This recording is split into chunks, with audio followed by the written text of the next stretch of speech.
4 दिसंबर 2020। सही है, काफ़ी अच्छा दिन है। बट आज बहुत ही प्यारा एक मैच खेला गया, इंटरनेशनल मैच। और चेंजेस की हम बात करते हैं ना, कि बदलाव तो यार the only thing which is consistent consistent या कांस्टेंट इज चेंज। रूल्स कितने तगड़े निकाल दिए कि बैटिंग कोई और बंदा कर रहा है, बॉलिंग कोई और कर रहा है। इंडिया का वही हुआ, जडेजा बैटिंग कर गया और वो आया नहीं फील्डिंग करने, और उसकी जगह पे चहल से बॉलिंग करवाई। उनको तो खल ही रहा हुआ ऑस्ट्रेलिया को, पर इनको तो बड़ा सही रहा। ऑस्ट्रेलिया की कैपिटल सिटी कैनबेरा में T20 भी जीत गए और लास्ट डे भी वनडे भी जीत गए थे। काफ़ी सही मैच था, काफ़ी सीखने वाली चीज़ें थी। इंडिया बैटिंग करते, विराट कोहली बैटिंग करने आया। दुनिया बैठी होती है कि विराट कोहली बैटिंग करेगा, वो यही इनिंग्स में सबसे ज़्यादा रन मारेगा। बट एक बच्चा नहीं था, 27 ईयर्स ओल्ड है वो, स्वैप्सन जो नाम है उसका। सेकंड T20 खेल रहा था, BBL में तो खेलता ही रहता है। उससे आउट हो गया, सिंपल कॉट एंड बॉट। इतनी गंदी बॉलें कर रहा था वो। उस बंदे ने अपने 4 ओवर भी नहीं कंप्लीट किए। हाँ, पहले ओवर में विकेट ले गया वो, चौका छक्का। बाद में भी संजू सैमसंग से छक्का खाया। कैसे कैसे चेंजेस है ना, सैमसंग खिलाया आज। क्रिकबज वालों का भी कोई दीन ईमान नहीं है। क्रिकबज वालों का है, पर ये जो फैंटेसी गेमिंग है उनका दीन ईमान नहीं है। अय्यर प्लेइंग में दिखा रहे थे, बाद में पांडे को दिखा रहे थे, अजीब थे। But it's all about changes, कि यार चेंजेस कैसे हैं और स्टैंडिंग स्ट्रॉन्ग कैसे हैं। 30-20 भी इंडिया के 5 जब डाउन हो गए, किसे पता था पांड्या और जडेजा ऐसे तगड़े खड़ेंगे, बाद में विकटें ना गिरे खड़े। और एंड में देख लो, वहाँ पे मैच निकल गया था, मैक्सवेल खा चुका था पूरा match. But the believe in their fact कि यार एक विकेट और हम यहाँ से मैच हरा देंगे। बहुत बड़ी बड़ी चीज़ें हैं ये, कि यार बारीकी हैं जिसको समझना पड़ता है कि यार लाइफ इज़ लाइक। कई बार ना लाइफ में ऐसे लगता है गया, हाथ से गया, अब तो हम खड़े नहीं हो सकते। बट अगर आप खड़े रहो खड़े रहो खड़े रहो, चलते रहो, चीज़ें ठीक होना शुरू हो जाती हैं। ठीक है। उसी तरह ना एक SM की बुक का एक चैप्टर है, रीचिंग स्ट्रैटेजिक एज। बातें बताता है कि यार आपको अगर एज पे जाना है ना, तो उसके लिए क्या करना चाहिए। BPR है इतना, कहते शिद्दत से पढ़े ना ये कंसेप्ट मैंने। BPR क्या होता है, radical redesign of a process. जब एक इंसान कोई प्रोसेस ही कर रहा होता है, हर चीज़ एक प्रोसेस है। वीडियो बनाना भी एक प्रोसेस है, वीडियो तैयार हो जाएगी, ये जो वीडियो बन रही है एक प्रोसेस है। एक बंदा बिजनेस करता है तो उसके अंदर प्रोसेसेस होती हैं, purchasing, selling, transportation, carriage, freight जब वो पे करता है, it's all a process to make a thing clear और डन अ क्लियर। तुम कि काम कर सके उसके लिए प्रोसेस होता है। BPR क्या कहता है यार, अगर एक कोई बंदा कोई काम कर रहा है और उसमें वो सेटिस्फाइड नहीं है, खुश नहीं है, तो आपको क्या करना चाहिए। आप उस चीज़ को ऐसे सोचो कि वो चीज़ एग्जिस्ट ही नहीं करती, आपने सिर्फ वो काम करना है। एक नए सिरे से स्टार्ट फ्रॉम स्क्रैच, सब भूल जाओ। ये कितना ज़्यादा रिलेट करता है हमारी मेमोरी के साथ। एक इंसान है जिसका रिलेशनशिप फेलियर हुआ है, वो हमेशा उसको ही सोचता रहेगा, ये हो गया, ये हो गया, ये हो गया। क्यों ना अपनी लाइफ में BPR इम्प्लीमेंट किया जाए। BPR इम्प्लीमेंट करने का मतलब ये है, भूल जाओ सब कुछ। चाहिए क्या था, रिलेशनशिप चाहिए, नया बना लो। अपना बना सकते हो तो बढ़िया है, नहीं तो मैरिज कर लो। BPR उस चीज़ के लिए बता रहा है, करियर के लिए बता रहा है। सर आप कोई काम कर रहे हो, अगर वो आप काम सही नहीं हो रहा, तो आप चेक करिए वो काम क्या है, अपनी ऑब्जेक्टिव सेट करिए। ऑब्जेक्टिव सेट करते हो, कस्टमर्स देखो अपने, उनकी नीड्स को चेक करो। चेक किया, अगर आप अपना जो काम कर रहे थे उसको स्टडी करना चाहते हो, वो करो। फिर नया जो जो बेस्ट आपको ऑल्टरनेटिव्स लगते हैं उनको चेक करो, इम्प्लीमेंट करो, इवेल्युएट करो। Never ever get into the paralysis of analysis. सिर्फ सोचते मत रहो, क्योंकि ज़िंदगी में ना 99% जो चीज़ें होती हैं ना, अंदर ही हो रही होती हैं। जो ये word depression, anxiety, suicidal thoughts, या जो बंदे सुसाइड कर भी देते हैं, किसी हमें लगता है बाहर वाले के कारण करते हैं, अंदर वाले के कारण ही करते हैं, खुद के कारण कर देते हैं। तो इसका सलूशन सिर्फ पता है क्या है, ज़्यादा कभी मत सोचो। कोई काम करना है, सिर्फ सोचो कि ये काम के लिए सोच रहा हूँ। सोचा, उसके बारे में सोचा कि क्या क्या क्या होगा, कर दिया, and then stay silent. Silent रहो उसके बाद। बोथ भाई, मुंह से भी बंद रहना चाहिए, अपने आप को बोलना नहीं चाहिए, और मन से भी बंद रहता है तब बंदा कहता है। सो BPR ये चीज़ बताती है, इम्प्लीमेंटिंग BPR।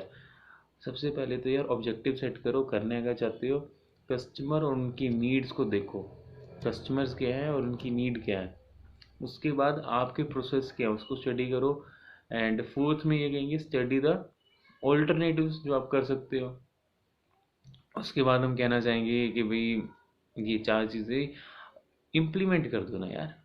फिर साथ में कहेंगे इवेल्यूएशन, अगर कोई कमी पेशी लग रही है मेजर एंड कंट्रोल कर दो। उसी तरह एक बेंचमार्क है, बेंचमार्किंग भी अपने आप में बहुत बढ़िया चीज़ है। It's benchmarking is a thing like it's a improvement process from best industry practices. Industry के अंदर जो भी बेस्ट प्रैक्टिसेस है ना उनसे सीखो सीखो। बेंचमार्किंग को कैसे इम्प्लीमेंट कर सकते हैं, सिंपल सी बात है। सबसे पहले देखो क्या ज़रूरत है बेंचमार्किंग की, बिल्कुल होती है। इवन जो बेस्ट भी होता है ना वो भी कहता है कि हाँ मैं भी और सीखना चाहता हूँ, बिकॉज कोई ना कोई आगे रहता ही रहता है। Is there a need for benchmarking? Yes. फिर study the existing process you are doing. Third one is study the best process, study the best process you think in the market, compare both the processes.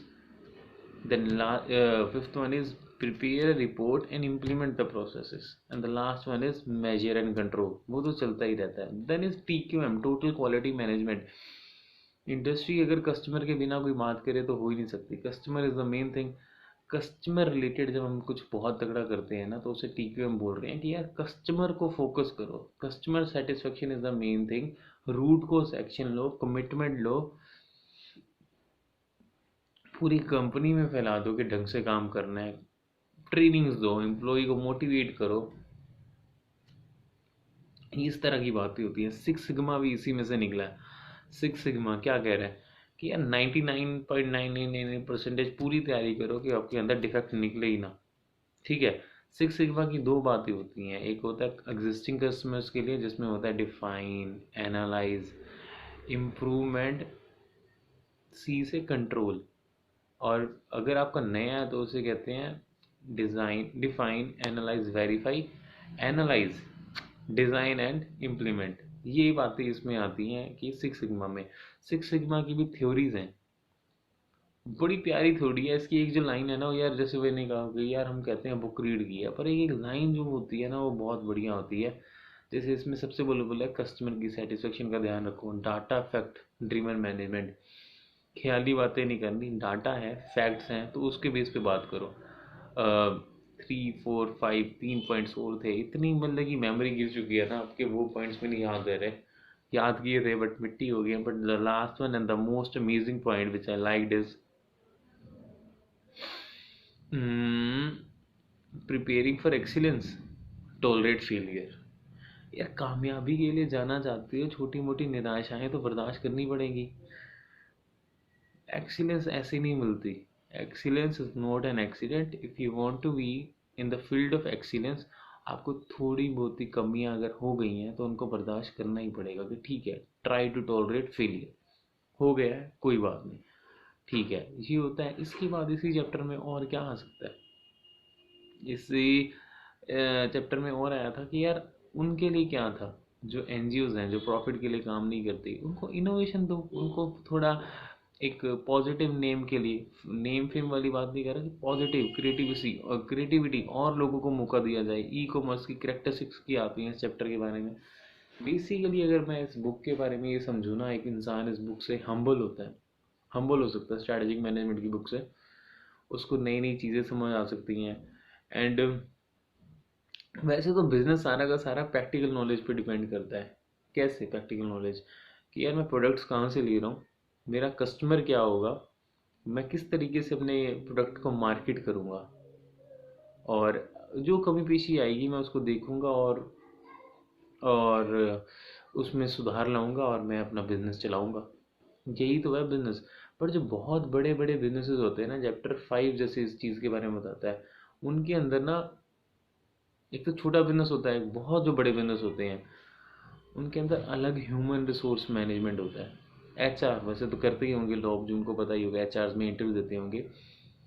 जो HR होती है वो उस company के लिए सिर्फ लोग रिक्रूट करने का काम करती है। उनके अंदर प्रोडक्शन की स्ट्रैटेजीज होती हैं, प्रोडक्शन की टीम होती है जो सिर्फ प्रोडक्शन का काम होती है, अकाउंट्स की टीम होती है, रिसर्च एंड डेवलपमेंट की टीम होती है, सिर्फ रिसर्च एंड रिसर्च कर रही होती है कि यार आने वाली मार्केट किस तरह की है, हमें किस तरह का प्रोडक्ट बनाना चाहिए, मार्केट विशेषण क्या रह सकती है, सप्लाई चेन मैनेजमेंट, छोटी मोटी कितनी अल्टीमेट चीज़ है सप्लाई चेन मैनेजमेंट। अगर हम जैसे ये पेरिशेबल गुड्स है उनकी बात करें, ये सारे सप्लाई चेन मैनेजमेंट से जुड़े हैं।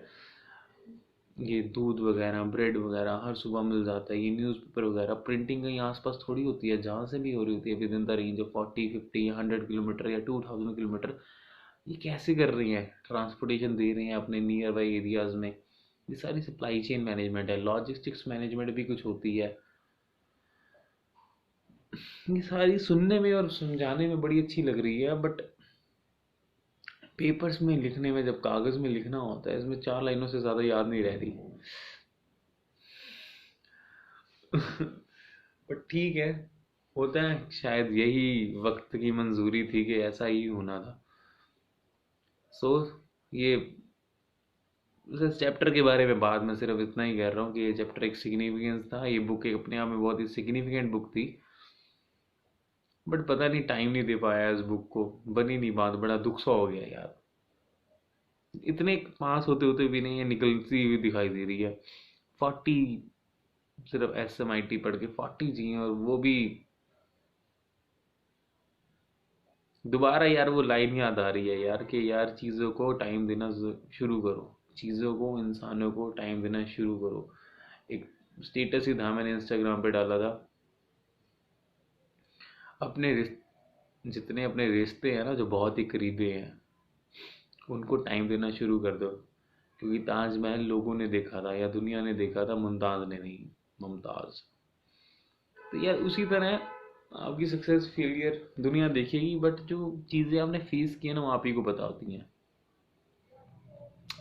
ये एक डिज़ायर मेरे दिल के कितनी करीब है कि यार इंटर क्लियर हो जाए, और उसके चक्कर में क्या हो रहा है, अभी इम्प्रूवमेंट ही नहीं की गई इस चीज़ में। सो कोई चक्कर नहीं, इसको थोड़ा और गहरा करते हैं, देखते हैं, समझते हैं क्या हो सकता है, MCQs पढ़ सकते हैं जो, ओके, अपने आप में अच्छी बुक थी, बट कोई बात नहीं इसकी।